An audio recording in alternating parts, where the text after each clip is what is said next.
D'accord, donc bonjour à tous. Je vous remercie de cette présentation. Je ne sais pas si vous m'entendez, vous voyez mon diaporama, parce que je ne vous vois plus. Donc, Oui, tout va bien. d'accord, ça va. Oui. Donc, je commence. Merci beaucoup. Donc, je voulais vous remercier d'avoir accepté ma participation dans ce colloque portant sur l'énonciation et l'argumentation. Je souhaitais présenter une communication ayant pour titre énonciation, argumentation et connecteurs concessifs. Ceci dit, quoi qu'on dise. Donc, pourquoi avoir choisi de travailler sur ces trois connecteurs? Eh bien, parce que tout d'abord, il s'agit de formes ou des connecteurs, pardon, formés sur le verbe dire, qui ont la possibilité, ils partagent la possibilité d'instruire une interprétation contre-argumentative tous les trois. Ils ont un sujet sous-déterminé pour cela dit ou ceci dit, ou bien indéfini, quoi qu'on dise, qui trouve son référent dans le contexte linguistique intérieur explicite, cela dit ou ceci dit, ou implicite, quoi qu'on dise. Dans le premier cas, nous assistons donc à la reprise de contenu ayant été énoncé par un locuteur ou bien exceptionnellement par un interlocuteur. Dans le deuxième cas, nous assistons à la reprise de contenu ayant été attribué à un locuteur. En somme, nous sommes devant trois connecteurs formés sur le verbe dire, anaphoriques, polyphoniques et susceptibles d'être contre-argumentatifs. Sur quel corpus avons-nous basé notre étude? Eh bien, nous avons formé ou créé un corpus contenant toutes les occurrences en français contemporain des trois connecteurs que nous avons trouvé dans la base textuelle Fronttext, à laquelle ou auquel nous avons ajouté un échantillon aléatoire de 200 occurrences tirées de la base Sketch Engine. Nous avons analysé toutes ces occurrences et nous en avons éliminé quelques-unes, par exemple les formes homophones de cela dit, de ceci dit, qui ne fonctionnent pas comme des connecteurs. C'est le cas des phrases que vous avez là, des phrases averbales, comme tout cela dit en hâte, cela dit sous mon propre bonnet. Nous avons donc éliminé ces occurrences de notre analyse et à part, nous avons trouvé d'autres variations de nos connecteurs. C'est le cas des variantes aspectuelles pour cela dit, cela étant dit, cela ayant été dit, ou bien participial, cela fait, cela posé, cela mis à part. Nous avons trouvé presque les mêmes variantes pour ceci dit. Et en ce qui concerne quoi qu'on dise, nous avons trouvé d'innombrables variantes étant la plus largement répandue, quoi qu'on en dise. Si on prend la formule de base, quoique plus le pronom sujet, plus le verbe en dire, alors les variantes deviennent multiples. Et nous avons même en trouvé des exemples où la place sujet était remplie par une forme lexicale. C'est le cas, du tweet écrit par l'astronaute français Thomas Pesquet depuis la station internationale qui dit « La trajectoire de la station va toujours d'ouest en est, une chance pour ma Normandie natale, sous le soleil comme toujours, quoi qu'en diront les rageux. » Bon, ceci expliqué, nous passons à l'analyse linguistique des trois marqueurs, des trois connecteurs.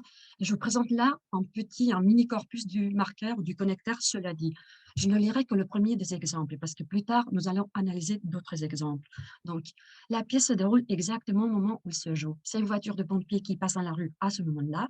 Son appel s'intègre à l'action. C'est le journal du soir même que vous lisiez et commentiez en scène. Je n'accepterai pas, ou alors ce serait une trahison totale, que l'on en fasse en film, car ce texte n'a de raison qu'en direct. Oui, vous avez raison. Cela dit, le direct, ça ne changerait pas grand-chose, parce qu'il y a une écriture. Donc, je vous passe le mini-corpus sur lequel nous reviendrons pour vous montrer l'analyse des propriétés morphologiques, syntaxiques et distributionnelles de cela dit. Donc, tout d'abord, nous pouvons signaler que cela dit est le résultat de l'addition du pronom démonstratif cela et le participe passé du verbe dire, dit. Ensemble, ils forment une construction participiale absolue et à son tour, cela est le résultat de l'addition du démonstratif ce et de l'adverbe de lieu là. Cela dit peut se situer en position initiale, médiane ou finale, étant la fréquence la plus élevée, celle qui correspond à la position initiale, à laquelle correspondent justement presque 95% des cas, suivi de la position médiane et enfin la position finale. En ce qui concerne les propriétés sémantico-pragmatiques de cela dit, tant le démonstratif ce comme l'adverbe là constituent des instances de déictique indirecte ou des embryères opaques ou incomplets, sous-déterminés référentiellement, qui nécessitent des informations supplémentaires pour trouver le référent de chacun de leurs emplois. Donc, même si ce marqueur, ce connecteur a subi une désémantisation, c'est-à-dire un affaiblissement sémantique, comme toute autre unité linguistique ayant subi un processus de grammaticalisation, cela dit conserver toujours sa capacité anaphorique, car il renvoie, et je cite Kleiber, toujours un référent déjà introduit dans le contexte antérieur, à une entité qui n'est pas une entité catégorisée, mais qui en reste au niveau de la chose dite. Il sert à compenser le contenu explicité par un dit précédent, on dit non encore thématisé, mais qu'il porte assaillance ou thématise. D'un point de vue sémantico-pragmatique, nous pouvons identifier deux grands types d'emplois de cela dit. Les emplois purement anaphoriques et les emplois à sens contre-argumentatif. À l'intérieur de la classe des emplois purement anaphoriques, nous avons encore identifié trois sous-types. Le premier que nous avons dénommé narratif, où cela dit articule deux faits qui se succèdent dans le discours sans qu'il existe d'autres liens entre eux. C'est le cas de l'exemple 3. Oui, le journal de deux sœurs. Il paraît qu'elles habitent le quartier, c'est très bien. Une seconde, pardon. Vous ne l'avez pas lu? Vous devriez. Je crois que c'est un livre qui plaira. Je ne sais pas quelle tête je pouvais bien faire, planter devant elle comme une statue du commandeur. Je me souviens seulement que j'ai balbutié. Oui, je l'ai lu, je l'ai même écrit. Et cela dit, j'ai filé vers la porte. Dans cet exemple, aucun lien argumentatif ne pourrait être établi entre balbutier quelque chose et filer vers la porte. Nous revenons au deuxième type d'emploi anaphorique, et c'est le cas où, cela dit, le connecteur sera changé de topic et toujours suivi par un verbe de parole, répondre et d'autres que nous verrons par la suite. C'est le cas illustré par l'exemple 4. Je commence par préciser qu'il vaudrait mieux dire les femmes qui se libèrent et non libérer les femmes, car il est essentiel que la libération des femmes soit leur œuvre propre. Cela dit, je réponds généralement à cette question. Oui, c'est l'évidence même, en long terme et au bout de chemin. Là, nous trouvons le verbe de parole répond à la suite du connecteur, cela dit, pour changer de topic après une manifestation de la locutrice. Il y a un troisième type d'emploi anaphorique, qui est le cas où celui où cela dit sert également à changer de topic, mais il n'est pas suivi d'un verbe de parole. C'est l'exemple 5. Voyez votre élève se battant sans arrêt avec qui est là, ou la foutant enceinte. Vous voyez votre gosse se faisant bouffer par elle un bras ou une cuisse, parce qu'elle est plutôt gentille, ma petite chienne. Mais il ne faut pas l'exciter, et vous connaissez les gosses. Cela dit, vous voulez quoi? Donc, dans ces cas, il y a un changement de topic introduit par le connecteur, cela dit, mais il n'y a pas de verbe de parole. Tous ces emplois anaphoriques de cela dit peuvent être paraphrasés par bien ayant dit cela, les trois emplois anaphoriques, ou bien par une fois cela dit, les emplois seulement narratifs, dans le premier type d'emploi que nous venons de voir. Vous avez sous 3' la paraphrase de l'exemple 3 qui dit « Oui, je l'ai lu, je l'ai même écrit. Et une fois cela dit, ayant dit cela, j'ai filé vers la porte. » Nous avons vu tout à l'heure, précédemment, qu'il y a un deuxième type d'emploi pour cela dit, ce sont les emplois contre-argumentatifs. Dans ce cas-là, nous avons encore décelé deux grands types de sub-emploi, disons. Un premier emploi concessif direct ou ternaire, puisqu'il établit une opposition directe entre une conclusion atteinte via le premier segment de l'énoncé et le contenu du deuxième segment, c'est-à-dire où figure cela. C'est le cas de l'exemple 1, qu'on avait lu tout à l'heure, donc je reprendrai juste la fin. Je n'accepterai pas, ou alors ce sera une trahison totale que l'on en fasse un film, car ce texte n'a de raison qu'un direct. Oui, vous avez raison. Cela dit, le direct, ça ne changerait pas grand-chose parce qu'il y a une écriture. Là, on peut remarquer, on peut constater qu'il y a une opposition directe entre oui, vous avez raison, qui nous laisse obtenir une inférence, une conclusion du type vous avez raison, ce texte n'a de raison qu'un direct, et la deuxième partie de l'énoncé où le même locuteur affirme le direct, ça ne changerait pas grand-chose parce qu'il y a une écriture. Nous en venons au deuxième type ou sous-type d'emploi contre-argumentatif, et ce sont les emplois où, cela dit, introduit une opposition établie entre deux contenus explicitement posés ou bien présupposés. C'est un sous-type qui est illustré par l'exemple 2. À 9 heures, je vais dîner avec vous ou avec quelqu'un d'autre, en général avec vous. Depuis quelque temps, nous dînons chez vous. Autrefois, nous allions au restaurant, mais maintenant, nous dînons chez vous d'un morceau de pâté ou de n'importe quoi d'autre et nous passons la soirée à causer ou à entendre de la musique. À minuit, je me couche. Les journées sont ainsi faites. Cela dit, elles varient un peu. Je peux vous voir davantage pendant un jour et vous voir moins les jours suivants. C'est Sartre qui dit ça à Simone de Beauvoir, non? Donc là, on a une opposition établie entre deux contenus posés, affirmés par le même locuteur, les contenus étant, les journées sont ainsi faites et elles varient un peu. Ces exemples, ces emplois et contre-argumentatifs peuvent être paraphrasés, non pas par les locutions temporelles qu'on avait vues tout à l'heure, mais par des connecteurs concessifs comme malgré tout, mais toutefois. Si nous reprenons un, donc un prime, oui, vous avez raison, malgré tout, mais toutefois, le direct, ça ne changerait pas grand-chose parce qu'il y a une écriture. Si on regarde un peu plus en détail, en profondeur ces deux sous-types contre-argumentatifs, nous pourrons constater qu'il y a une différence notable entre les deux. Et cette différence est liée à la suppression de cela dit dans les deux cas. Dans le deuxième sous-type, l'élimination du connecteur n'élimine pas l'opposition, puisqu'elle s'établit, comme nous venons de le voir, entre des contenus affirmés ou posés par le locuteur, alors que dans le deuxième, l'opposition est purement contextuelle et elle disparaît avec la suppression du connecteur. En termes polyphoniques, le premier sous-type oppose deux points de vue différents, mais le locuteur est, comme nous venons de le voir, seulement responsable du deuxième et donne son accord au premier. Là, nous reprenons l'analyse des différents types de prises en charge établis par Dandal-Lécoltier en 2005. Dans ce sous-type, dans ce premier sous-type d'emploi contre-argumentatif, le premier segment peut avoir été proféré par le locuteur lui-même, comme sur les cas que nous avons analysés, ou bien exceptionnellement par un interlocuteur. Dans le deuxième sous-type contre-argumentatif, en termes polyphoniques, on peut dire que l'énoncé oppose deux points de vue différents et le locuteur, surprenamment peut-être, est le responsable de l'énonciation de ces deux points de vue. Mais il accorde beaucoup plus de force au deuxième point de vue et c'est lui qui va un peu gérer, disons, la continuation du discours, la continuation argumentative et l'orientation argumentative du discours.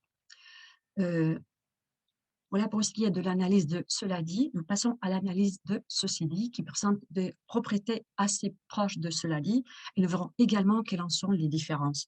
Donc, je vais vous lire juste de ce mini-corpus l'exemple 11, et puis je bute à nouveau, je pense qu'il y a là quelque chose d'important, tout près que je n'arrive pas à attendre. C'est la première fois que je prends les choses avec autant de clairvoyance, ceci dit.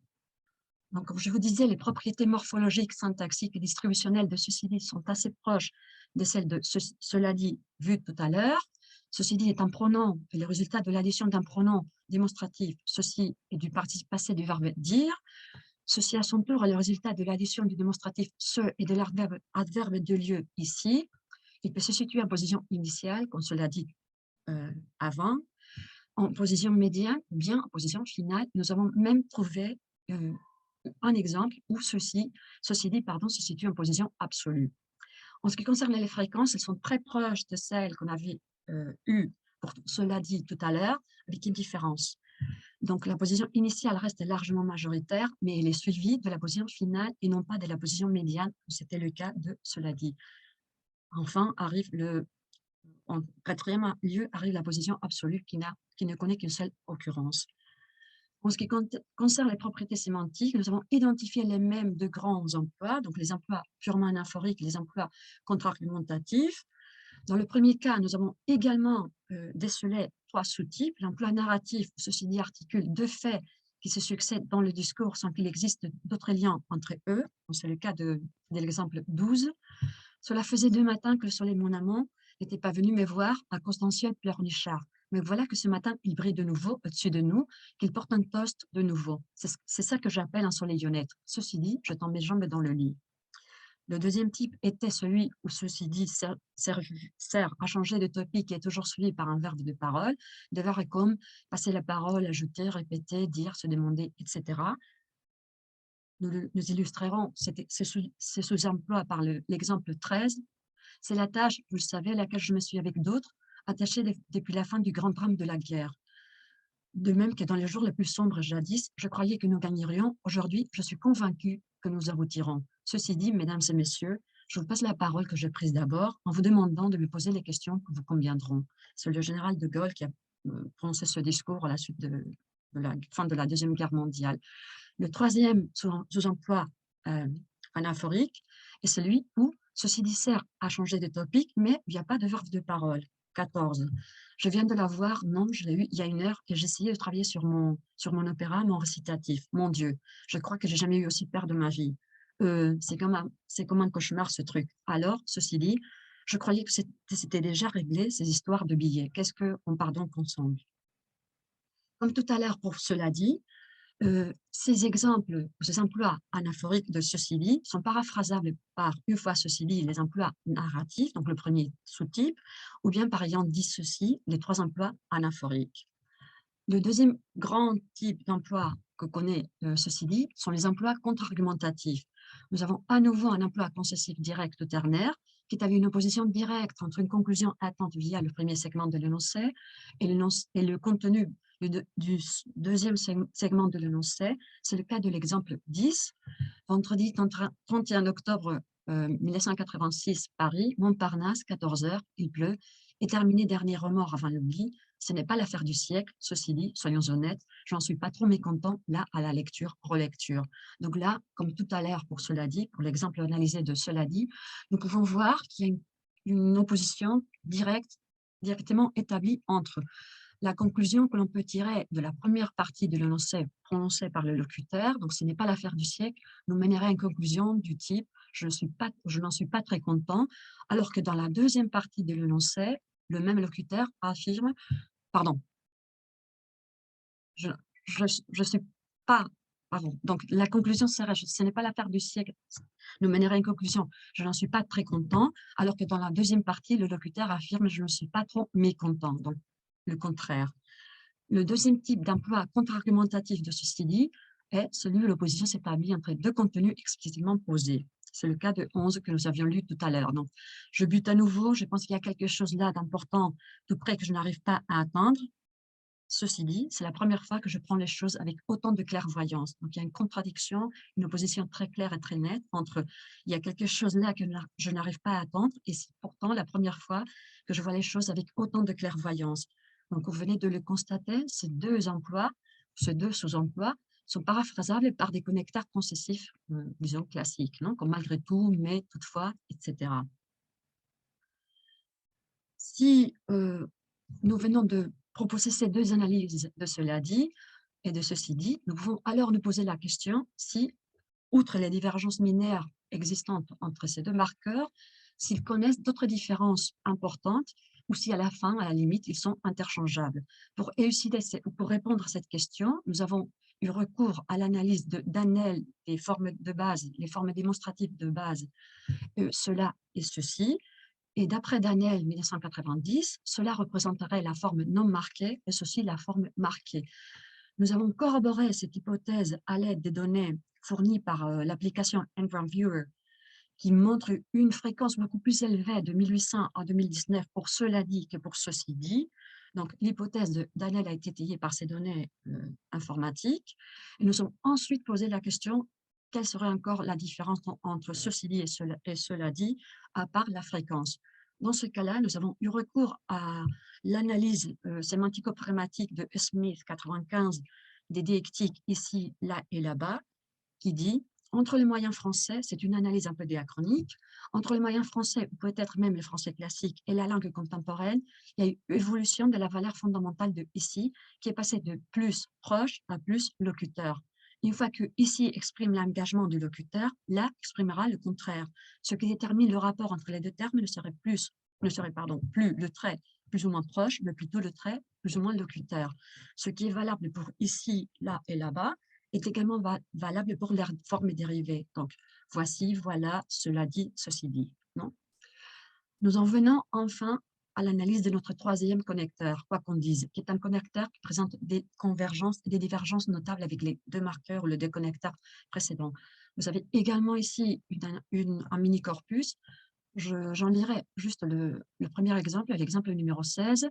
C'est l'avantage positif de cette rentrée, de revoir, j'ai l'impression, patois, que nous arrivons au vrai âge d'or de l'amitié. Ce n'est pas l'enfance, quoi qu'on dise.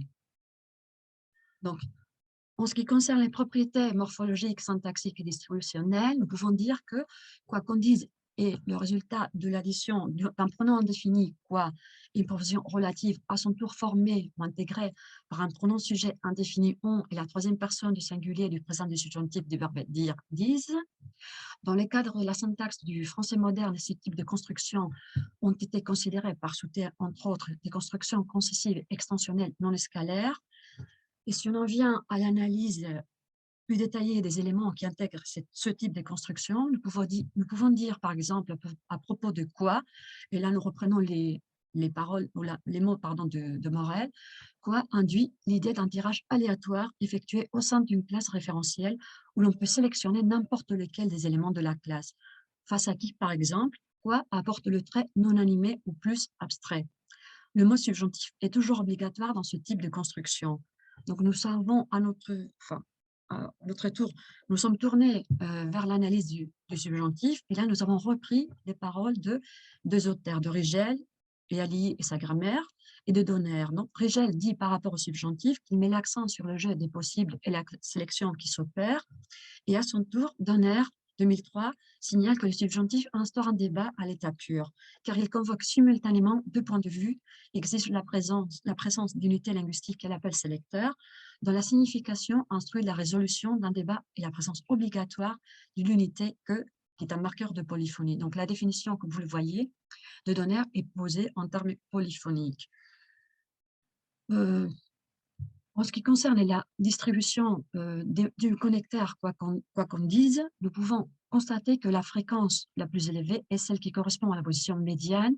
Donc là, ça représente une différence notable vis-à-vis des deux connecteurs précédents, suivi de la position finale, la position initiale et enfin une seule occurrence que nous avons identifiée en position absolue. Quoi qu'on dise, admet une variante qui est quoi qu'on en dise, qui est largement répandue dans notre corpus, et admet également un bon nombre de compléments de tout type, temporel, locatif, syntaxe et prépositionnel. Nous avons même trouvé une nominalisation des quoi qu'on dise. Si nous passons à l'analyse des propriétés sémantico-pragmatiques de quoi qu'on dise, nous pouvons dire que quoi qu'on dise est à nouveau, comme les marqueurs ou le connecteur précédent, l'expression anaphorique. Mais à la différence des deux connecteurs précédents, le référent n'est pas un contenu explicite, mais un contenu implicite, qui est atteint via une proposition explicitement présente dans le contexte d'emploi du connecteur.